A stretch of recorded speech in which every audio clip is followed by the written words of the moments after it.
We've been introduced, so that means we have more time for discussion. I'm Roburta Burroughs, and before we get started, I want to take a quick poll of who's in the audience today. So, how many of you are entrepreneurs looking to get your venture funded? Raise your hands. Okay. How many of you are employees who want to be entrepreneurs? All right. How many of you are diversity professionals? Good. How many of you are just here because you're interested in the topic? All right, good. This gives us an idea of who's in the audience and how we can frame this discussion. So, today we're going to be talking about improving funding pathways for all entrepreneurs. And I think one of the most important questions here at the Tech Inclusion Conference, I actually want to start with Manan, and ask you, if someone has an unconventional business, how would they go about securing funding if they don't have a traditional Silicon Valley business? That's a great question. It's almost as if I wrote it myself. No, huh?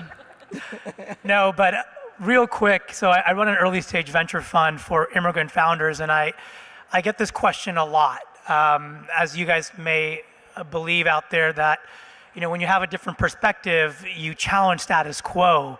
And when you challenge status quo, you have a lot of people that are naturally not in agreement with what you're doing, especially those that are in industry before you. And so one of the things that I've learned over the last few years is that ownership of an idea is a big part of your conviction. And if you don't show that ownership, people don't believe that you have the conviction to take on all the opposition. And so what I mean by that is I guide my founders tactically is saying, in 10 words or less, can you make a ridiculously provocative statement that no one will believe you, but it will raise everyone's eyebrows? And then ask yourself, if you were to execute against that over the next 10 years, what are all the steps you would have to take? When that happens, I've seen every investor, especially venture, take a step back and go, you know what? You are crazy. I like that it's unconventional. I also now believe that if you don't get all the way there, you may get there halfway and you're going to be worth a lot of money for me. And that's unfortunately the reality, right? As an investor, you have to think about what's in it for me. And so taking that ownership is a big part of it in owning an unconventional idea. So things around taking that ownership. Have you all seen in your roles too, people who are the best at presenting that ownership and people who you have to kind of like prod, and usually you may not want to have that.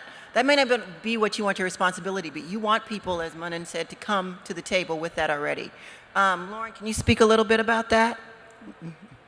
Yeah, I mean, we'll talk about this a little bit later, but we are an impact investment firm. The name is Omidyar Network, and over the past 12 years, we've deployed about $1 billion in capital across for-profit and non-profit organizations. So absolutely, when it comes to investing in entrepreneurs, that's by far the number one most important thing.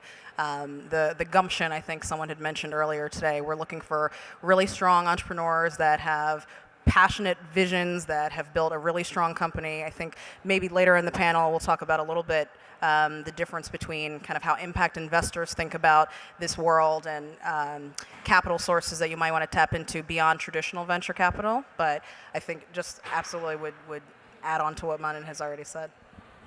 And based on that, Yuka, Julie, have you found that that's one of the things that, we talk a lot about this, that women sometimes have it all together, but then when it comes to presenting their idea and believing in it, sometimes they can be hesitant. Do you find that there are different methods of fundraising for male and female entrepreneurs? And what are the strengths that you think that they need to have? So Astia invests in women-led companies and gender-inclusive executive teams. And so if that question is not in their minds, or if they're not asking us that, it's certainly in their minds. And how I approach that question is, how much time we've got, is a lot. There's a lot of differences. And then on the other hand, there's very little difference. And the reason for that is that there's a lot of difference in terms of how women get funded. We all know the stats, right? Obviously, the male-led companies, given all other factors equal, they're more likely to get funded than the women's.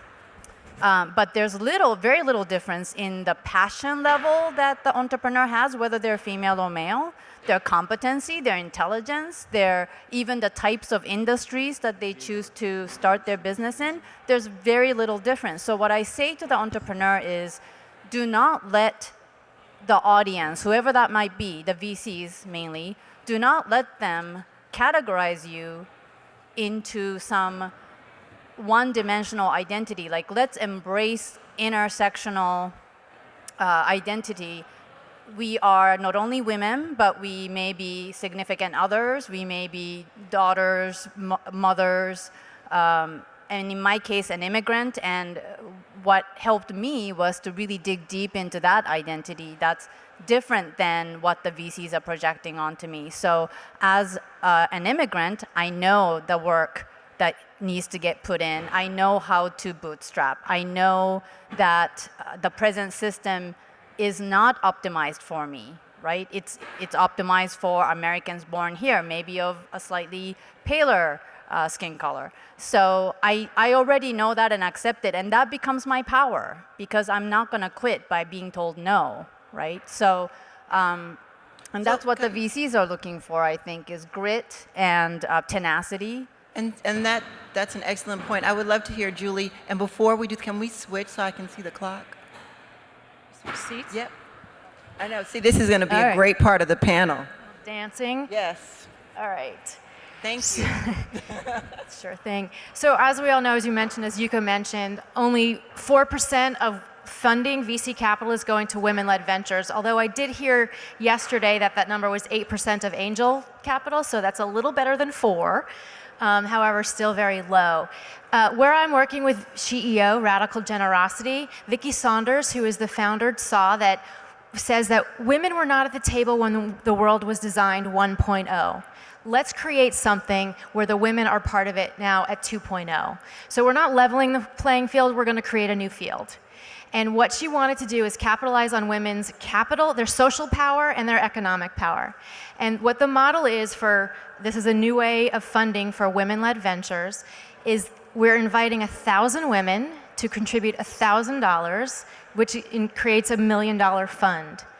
Those women who contribute are called activators. The activators will then select 10 women-led ventures that have applied. And it's all democratic, and these women then have the power. So the 10 ventures that are selected not only get capital, they have 1,000 women behind them, cheering for them, marketing for them, being their customers, as well as mentors and coaches. So this is just a new way to get funding to women-led ventures. We're launching in LA, Bay Area, Canada, and Colorado. So if you're in one of those areas as a venture or want to contribute, we're happy to have you contribute. But the power is creating this this community where you're not afraid to ask. You're going to be celebrated, you're going to be cheered, and you're going to be supported by like-minded women. Yeah, I think that's fantastic in terms of just some different ways that women founders can look at what they need to do to get in front of VCs or potential funders. Also, too, your point, Yuka, about immigrants. Manan, I know that in terms of just how you look at things, you also too see the immigrant power based upon your personal background. And so just given that, and given just that hard work ethic that we know comes through the immigration process here in the United States and how people are able to prosper, what do you think investors are actually looking for, and what are the ways that you are excited when you see an entrepreneur? Yeah, that's a really good question. And I think, Yuka, you hit on some interesting points there as well. It's this idea of an adversity muscle. Obviously, it's not a real muscle in your body, but I think it shows a lot of the perseverance and grit that comes with building a business. We all know it is the hardest undertaking you will ever have in your life. And for me, being one of the founding partners of Unshackled, we didn't start this because we wanted to create a venture fund and find a theme. I started because I met thousands of immigrants that were being shackled by antiquated immigration policy and limited resource access, right, or access to resources. And so when I think about what gets me inspired, it's, owning your own pathway, not being afraid to tell your story. So much of the hubris in this country is people that are willing to proclaim how special they are, whereas immigrants don't naturally subscribe to that. You have to strike that balance where you're not timid to say, I worked really, really hard to get to this university. I couldn't go to Stanford because I couldn't get a full ride, so I went to Miami of Ohio. That's okay. Own that story and say, I had to beat out 7 billion people in the world to come here. And I'm not going to stop until I do something. And I call it something along the lines of, immigrants really can't be defeated, they can only be destroyed. How do you show that? How do you show that power? And I think that's what really gets people inspired and gets me personally inspired, is that they can execute to that level. That's excellent. And I kind of want to go a little bit more specific here, given the fact we've kind of laid the groundwork. So, Kelli, what are some good alternatives for funding pathways that involve preserving your company equity? Once you've gotten that, what are some of the good ways that you would suggest in terms of preserving your company equity ownership percentage? We're getting a little specific here. So in terms of preserving your equity, it ties into what everybody has already laid the groundwork for in terms of never taking no for an answer. Having that grit and showing your heart. MyPurpleFolder, the patient care easy button, came from a personal story. I actually had to keep everything in a purple accordion folder for my grandmother as her caregiver, and the purple accordion folder kept growing and growing and growing and growing. We're now in an environment where I don't have to reinvent the wheel, and it's a healthcare mobile app that accesses all your medical records, any portal, any hospital, any city, state, country, at the tap of an app. It's something that I needed. I tell people that. I tell people my pain point. I tell people what happened. They undoubtedly go from talking about money. The money discussion is so small compared to your heart and what you've been through. Everybody has a story about their own family and the disjointed healthcare system and their pain point with it, or it's personal. Something where you're actually solving a pain point for someone and showing them how you're doing it, never taking a no for an answer. A lot of people love to discourage in different ways, and sometimes they're not secure in their own selves, so they have to downplay what you're doing because they haven't figured out their own life. Don't let that deter you. So, in preserving, we're here at Tech Inclusion. One way to do that is to have minority certification. I'm a minority certified company. So government entities, corporations, enterprises get tax incentives to have minority certified vendors and suppliers. They also don't require a piece of equity, and they keep you funded, and it builds a pipeline, and it establishes you, and it exposes you. So that's one way to definitely do that. Get your minority certification together and go after those, all of those. So much money is left on the table on a yearly basis. Just in Dallas alone, for instance, we were given the stats that $2 billion plus, that's with a B, was left on the table because people just didn't even apply. They were unexposed to these things. Make sure that you get your certification because people want to be so inclusive and they want to pull you up by the bootstraps. Let them. Let them. So, I mean, we've heard from everyone on the panel so far, and we have a few more things that we want to discuss, but and we will have questions, but I actually want to put it out to the couple of people in the audience. Based upon what you've heard, anybody who is an entrepreneur, is there something that you've heard here today that gives you inspiration and something, a key question that you would like to ask right now? I want to get a little feedback from the audience. Anyone? Yep, right there. You right here. Oh, first. You have to speak loud. You don't have a, oh, here it comes. So thank you for all the information. I'm a Latina. And I will say I may cut you off because we Okay, have I'll be more quick. questions. But Okay. Okay. I have looked into applying for, women, female business owner, minority business owner.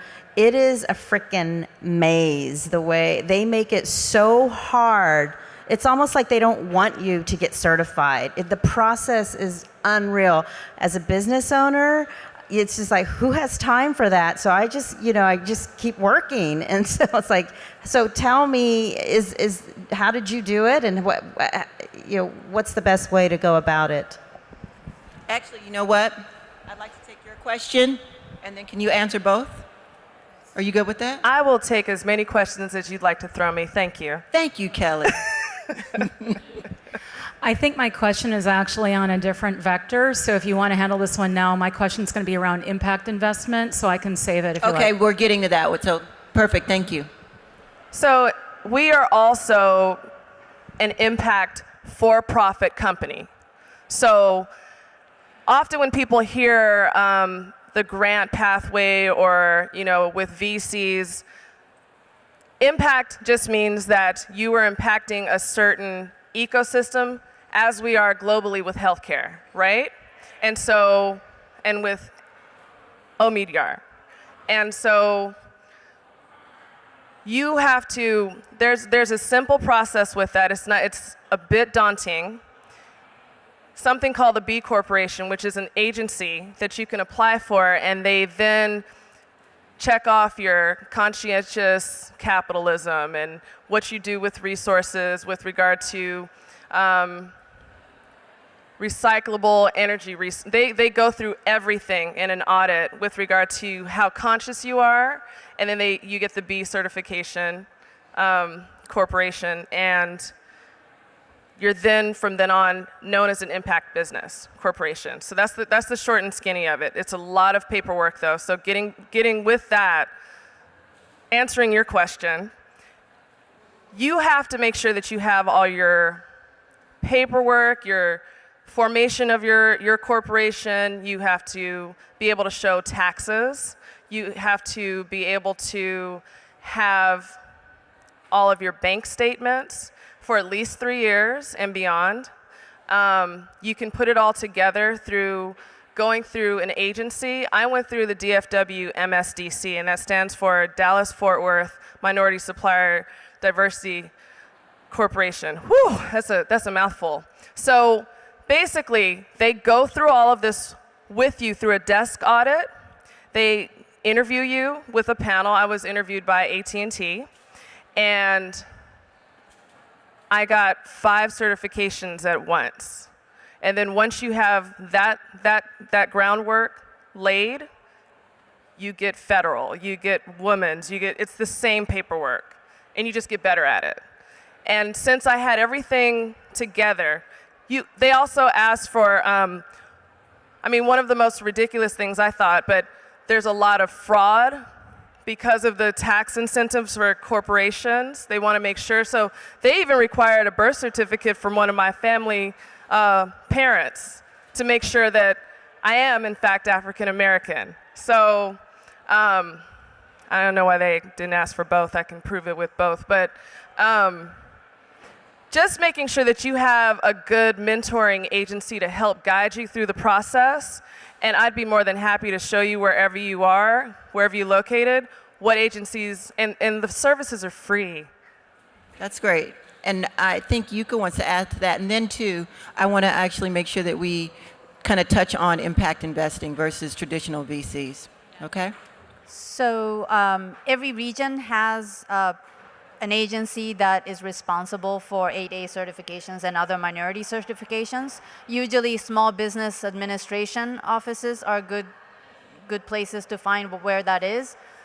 small business development centers around the U.S. has free services that would help you sign up for these workshops, and they're good about helping you sign up for other government contracts. So adding on to that, I didn't get specific in my answer before. So because you are a woman or underrepresented group and maybe do not fit into the VC, don't just look for the VC. There's angel funds, angel money, there's family office monies, there's undiluted funds available from government grants.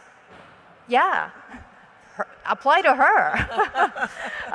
And so there are lots of other opportunities. Crowdfunding, if you have a great community that's rallying around your product or service, crowdfunding is a good, and VCs that are specific to, that has that mission, and that might go into your question of impact. Based upon that, that's true. And yes, there are some people out there who are impact investors. And what does that really mean? How do impact investors differentiate from traditional VCs? And how can entrepreneurs seeking that type of capital most effectively tap into that kind of funding? Lauren, I think from the Omidyar network, given the fact that they're probably one of the most known and most funded entities in this space, I would love to hear your feedback on that. Yeah, absolutely. And I know that you had a specific question. Do you want to throw it in here and I can try to tailor accordingly? Am I off now? You might be. Okay, I'm back on. Okay. Yeah, in my case, I'm actually a computer scientist who then moved over into healthcare and cross-trained as a clinician.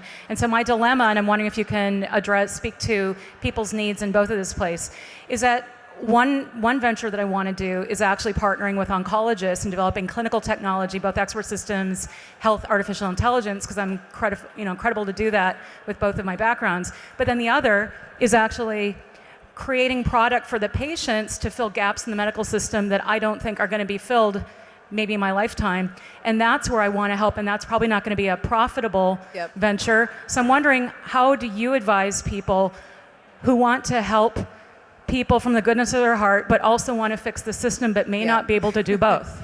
Totally. That's great segue. Yeah, and that's a little bit too in terms of the question that we were going to talk about versus nonprofits and profits. Okay. So. I'm mindful that we've got limited time, so let's try to rock it. So first, how many of you are familiar with the concept of impact investing? Okay, great. That is the majority of the room, which I'm very excited about because the term was only coined in 2007, which is less than a decade ago, but the industry has literally started to take off in the past 2 to 3 years. So the highest level, the concept is around investing not just for financial capital, but also for either social or financial return, but also for social and or environmental impact, right? So impact, as Kelli was alluding to, very much in the eye of the beholder, right? However, in this case, and where we're differentiated, I think, from VCs who are obviously looking at impactful companies, we are specifically looking at intentional, measurable social impact. So you will see this across sectors such as education, healthcare, housing, agriculture, so on and so forth. So massive opportunities within a sectoral place. Very often you also have a place-based way of thinking about investing. Sometimes we're just talking about capital that can very likely revitalize communities, inner cities, where traditionally you haven't had capital go to these underserved markets. Sometimes you're actually thinking about how can you invest in job creation or tapping into communities that, again, just where capital has not traditionally found them. So lots of different funds will think about their work in different ways. I think there's probably three different areas where impact investing is differentiated from traditional VC. So one, again, this is intentional, measurable impact. There are whole systems I will not bore you about where you actually are measuring not just for what your financial ROI is, but tell us how you're impacting these communities, number of products, services, people that you're reaching, scope, all of that, which is very exciting and it's very important.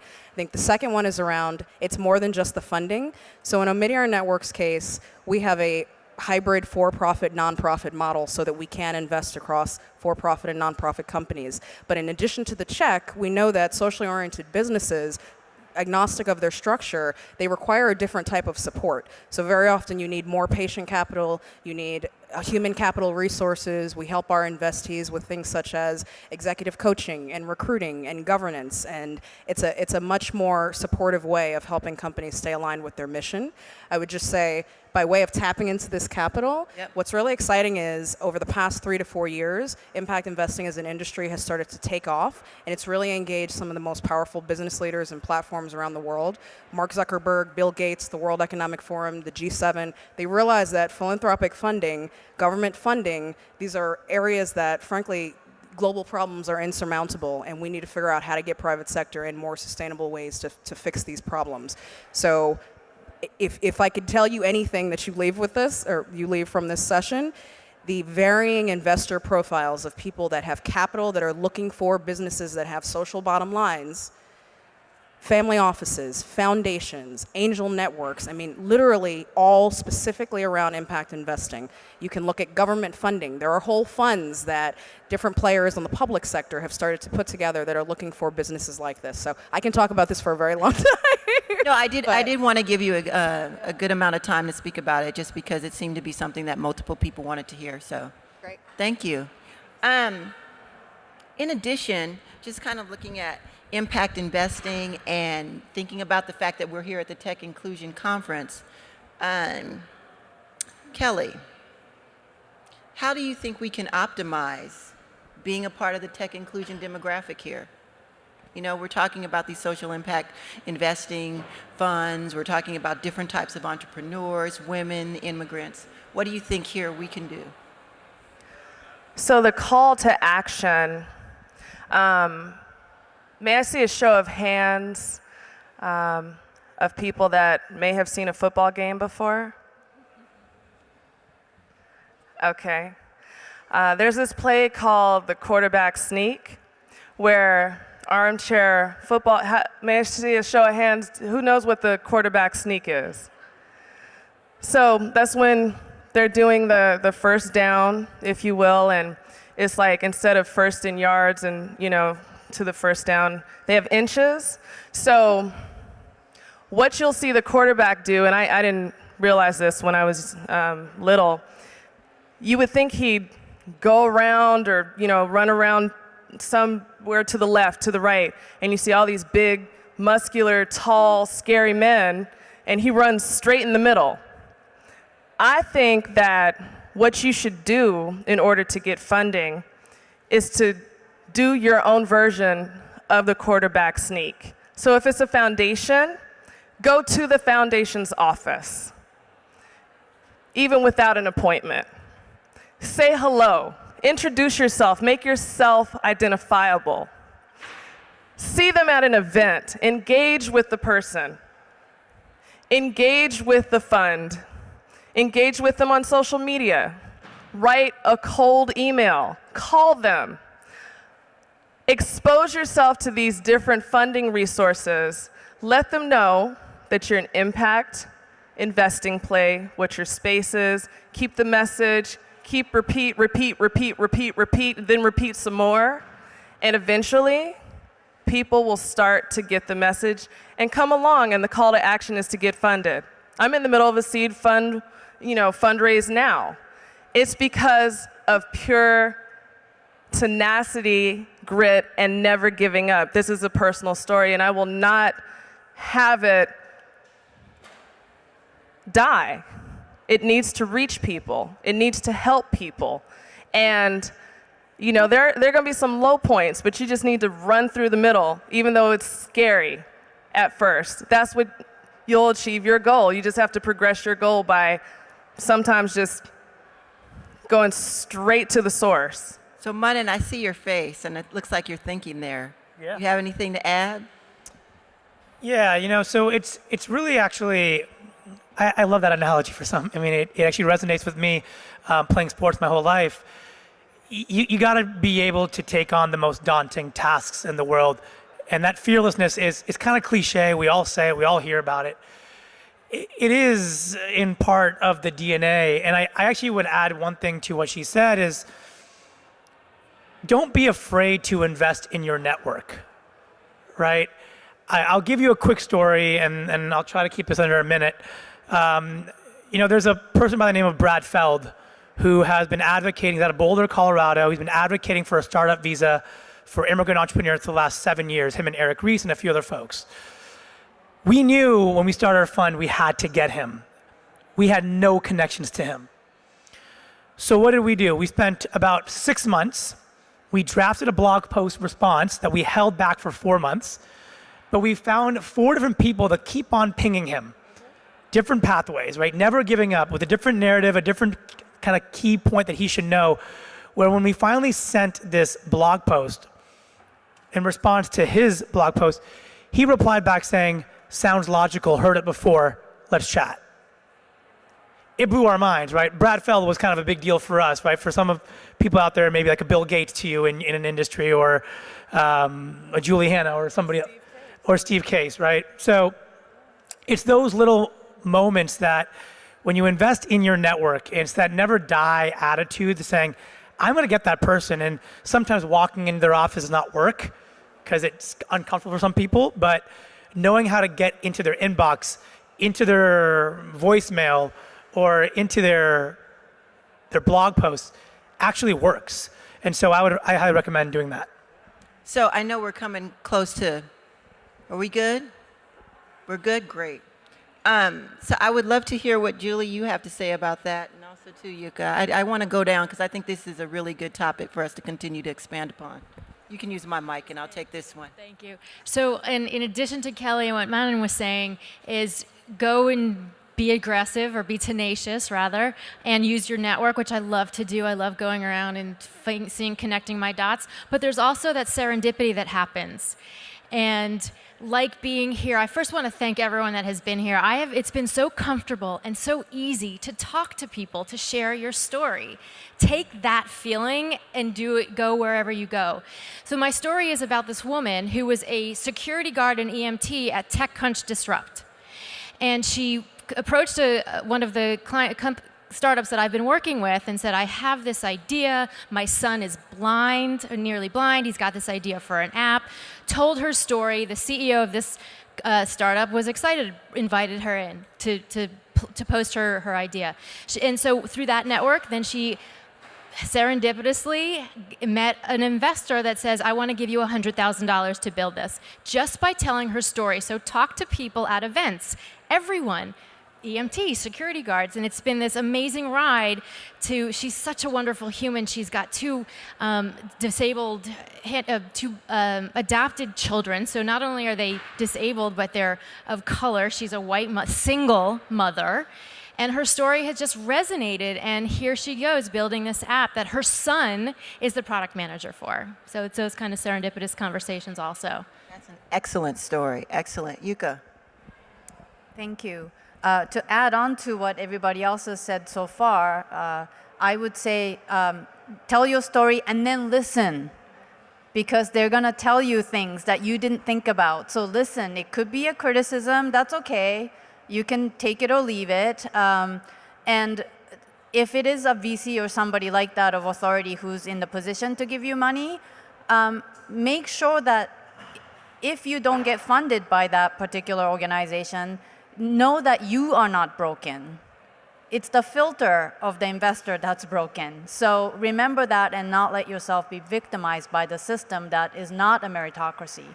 And knowing that it's not a meritocracy, being an entrepreneur, you chose to be an entrepreneur, dig deep and then find creative paths. Again, by listening, if you can't come up with yourself, that's okay. You don't have to have all the answers. Listen, there was one woman that I met here who was developing an app, tourism related, for people who are delayed at the airports. And I said, oh, well, you don't have to get VC funding. You can ask for from marketing budgets of different airports and tourism authorities. You should be able to get what you need, because you don't seem to need very much money. Then go with that.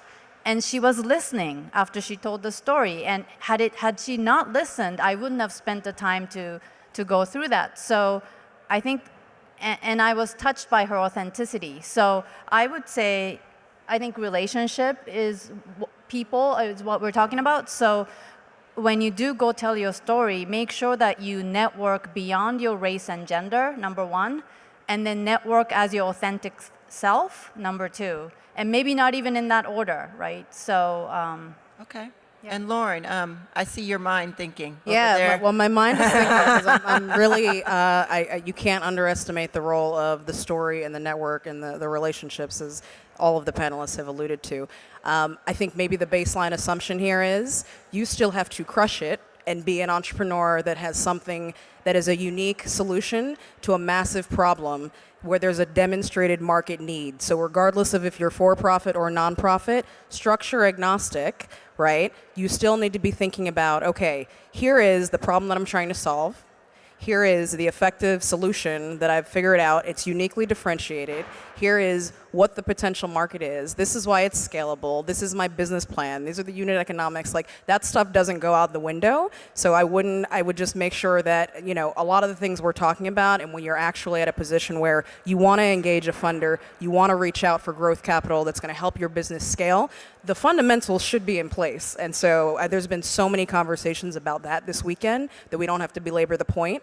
But obviously, these are things that if you only have one shot or maybe two shots to tell your story, you better be on it. And you need to make sure that, listen, this is not, we know that there's not that many of us that get these opportunities, which is why we're bringing this community together. So you need to be not as good as, you need to be better than, because they're going to ask you all those questions. Beyond the story, they want to know, okay, what else? Tell me what. You don't get to the how and the what until they understand the why. So let's make sure people know that going in. And I think soon we're going to take questions soon. Yep. So before we do that, I just would like because this is a really amazing panel, everyone. I know we did a really short introduction, but I want you to know that this is an amazing panel, and some of these people here can fund your ventures. So we definitely want to take questions from the audience, but I'd love it if everybody on the panel would give a small nugget of advice in maybe a Twitter length type of phrase. I'll start here, Julie. So don't be afraid to ask what you need. And with that, my ask is check out SheEO.world. We're looking for both activators and ventures to get funded. Yuka. Is it on? I think it died. Since there's been a lot of good entrepreneurial advice, my call to action will be to the investors among you or people who have access to investors. Let's start changing that filter because the research also shows that diversity leads to better financial outcome, never mind the touchy-feely stuff. So, and people in the audience who said you wanted to be VCs or investors soon, that's your niche, right? It's like if the traditional VCs are not really hip to that message yet, well, that's your advantage. So start a VC firm or an angel group that funds these things that underrepresented groups that are not on the radar of the existing VCs. And then we can start to change the system. I would have to say, believe in yourself and show your heart. Be true to yourself with that. And know when to have the humility to know what your weak points are so that you can have a great team around you that are better at that. You can't do this by yourself. You can't do that by yourself.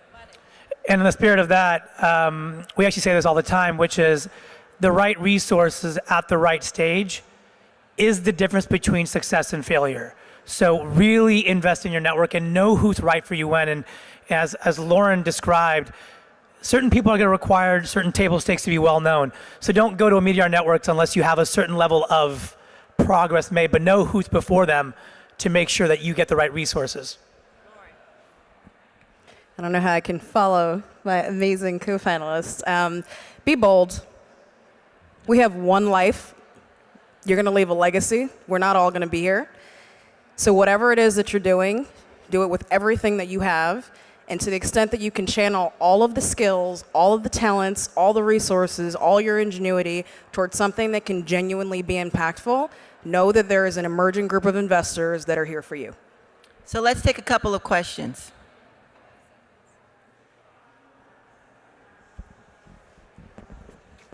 I don't know if any of you are available on November 18th, but I'm helping to host the UN's Women's Entrepreneur Day. I'll just stay by if anyone has a card and wants to speak or be on one of those panels. Thank you. Yes, right here. By far, like I am. When you connect with when people are talking, I'm just like super. I'm really excited, I really wish my excitement right now, and I appreciate what you guys doing. I just want to ask how once you know what you're doing, you know, like this is what I want, this is what I'm going to. Who should I approach, right? Because like I could approach anyone in this panel, and I think that I could be identified with like who is the right person, right? Who could be a good mentor if you're like from outside and you know like your idea can make actually an impact. So I think that she's probably going to come on the stage and sit next to me. So I know that we'll be here for a little bit. So I think that you can come and talk to us after the panel. Okay? Thank you, everyone. Thank you very much.